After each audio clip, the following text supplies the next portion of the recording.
Baik, hari ini kita akan belajar mengenai e-learning. E-learning ini sekarang sangat sering sekali kita dengarkan banyak yang menggunakan istilah e-learning. Tapi apakah e-learning itu? Apakah definisi e-learning itu? Dan bagaimana model-model penggunaan e-learning? Kita akan bahas pada video ini. E-learning adalah proses pendidikan yang memanfaatkan teknologi informasi dan komunikasi untuk menjembatani kegiatan belajar dan pembelajaran, baik secara asinkronus maupun sinkronus. Secara definisi ini kita bisa melihat bahwa e-learning adalah diambil dari kata electronic learning.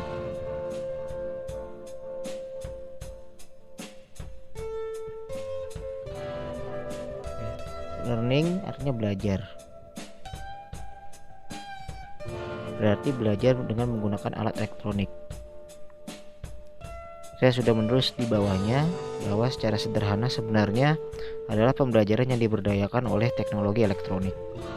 Nah, kalau secara definisi ini kita akan melihat e-learning adalah proses pendidikan yang memanfaatkan teknologi informasi dan komunikasi. Artinya memanfaatkan teknologi yang berisi tentang informasi serta komunikasi untuk menjembatani kegiatan belajar dan pembelajaran,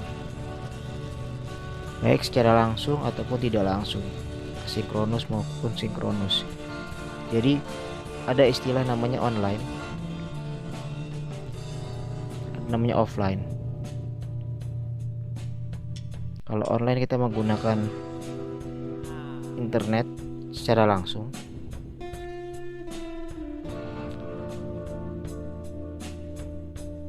Sementara kalau offline kita juga menggunakan internet sebenarnya, tapi bisa tidak secara langsung atau tidak langsung. Contohnya adalah dengan mendownload dari sumber belajar, misalnya e-book ya. Jadi kapan saja di mana saja itu bisa dibaca. Sementara kalau online dia harus langsung.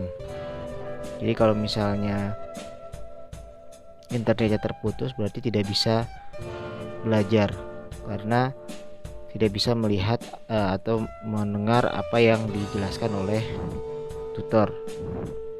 Ini secara sederhana adalah e-learning merupakan pembelajaran yang diberdayakan oleh teknologi elektronik.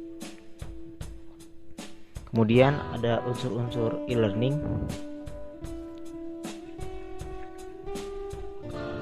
Ya, ada unsur-unsur e-learning di sini, yaitu lembaga penyelenggara. Yang pertama, lembaga penyelenggara ini adalah siapa yang mengolah, artinya adanya unsur penyelenggara yang mengurusi masalah akademik, administratif, mulai dari perencanaan, penganggaran, implementasi secara keseluruhan, evaluasi, monitoring, dan lain-lain. Jadi ada yang menyelenggarakan. Misalnya di satu kampus ada pelaksanaan e-learning, jadi ada lembaganya gitu. Kemudian yang kedua adalah manajemen issue atau sistem pengelolaan. Bagaimana pengelolaannya? Artinya adanya sistem pengelolaan yang terkait dengan pengelolaan lingkungan pembelajaran dan distribusi informasi. Jadi e-learning ini tidak hanya lepas begitu saja, tapi dia juga harus adanya sistem di mana saling keterkaitan antara pengelola lingkungan pembelajaran. Kemudian sistem pembelajaran atau pedagogic issue. Isinya adalah bagaimana sistem pembelajarannya.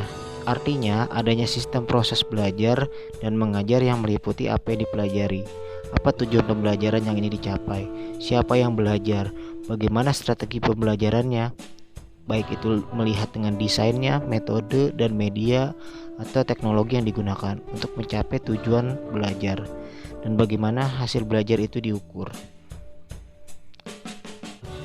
Berikutnya, teknologi yang digunakan. Teknologi apa saja yang diperlukan untuk mendukung sistem pembelajaran e-learning yang sesuai dengan kebutuhan. Hal ini meliputi perencanaan dan penyiapan infrastruktur, baik itu dari internet, LAN, WAN, koneksi, bandwidth, dan lain-lain yang diperlukan seperti hardware atau softwarenya.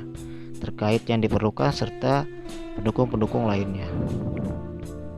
Kemudian sistem evaluasinya. Bagaimana keberhasilan penyelenggaraan e-learning dapat diukur, yaitu bisa dilihat dari penyelenggaraan e-learning itu sendiri secara keseluruhan. Kemudian interface design issue atau tampilan e-learningnya. Seperti apa tampilan program e-learning yang diselenggarakan, yaitu meliputi desain antarmuka atau interface design yang meliputi tampilan halaman situs, navigasi konten, kemudian penggunaan interaktivitas, kecepatan muat atau loading speed, dan lain-lain. Lalu resources support issue atau bagaimana peserta e-learning mendapatkan layanan bantuan yang segera, cepat, dan tepat. Kemudian terakhir adalah masalah etik atau etika, yaitu bagaimana etika penyelenggaraan e-learning yang berlaku dalam prakteknya. E-learning diselenggarakan dengan berbagai model, oleh karena itu ada sistem aturan yang mungkin berlaku secara umum, seperti masalah hak cipta, hak kekayaan intelektual, dan lain-lain. Ini adalah unsur-unsur e-learning. Nah, bagaimana dengan model penyelenggaraan e-learning? Model pembelajaran e-learning itu ada 3. Bisa dilihat di sini ada yang pertama ini. Nah, model ini dapat dikatakan sebagai proses pembelajaran tradisional plus. Artinya, pembelajaran tradisional yang ditunjang dengan sistem penyampaian secara online sebagai pengayaan. Contohnya adalah seorang guru atau dosen menugaskan siswa atau mahasiswanya untuk mencari informasi dari internet. Ini. Jadi ada tatap muka plus online atau offline, mencari sumber.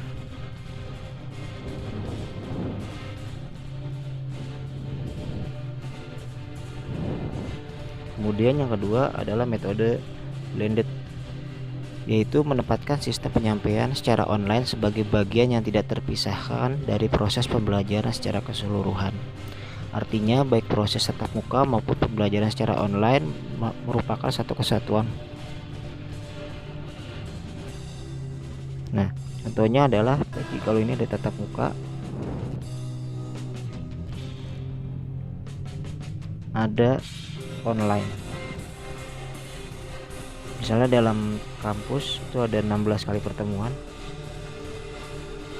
8 kali tatap muka, 8 kali online. Ini contoh sederhananya. Kemudian yang ketiga, fully online. Model online penuh. Dalam model ini semua interaksi pembelajaran dan penyampaian bahan belajar terjadi secara online. Contohnya berupa bahan belajar berupa video, streaming via internet, atau pembelajaran yang dilinkkan atau ditautkan melalui hyperlink ke sumber lain yang berupa teks atau gambar. Ciri utama model ini adanya pembelajaran kolaboratif secara online. Jadi ini full online.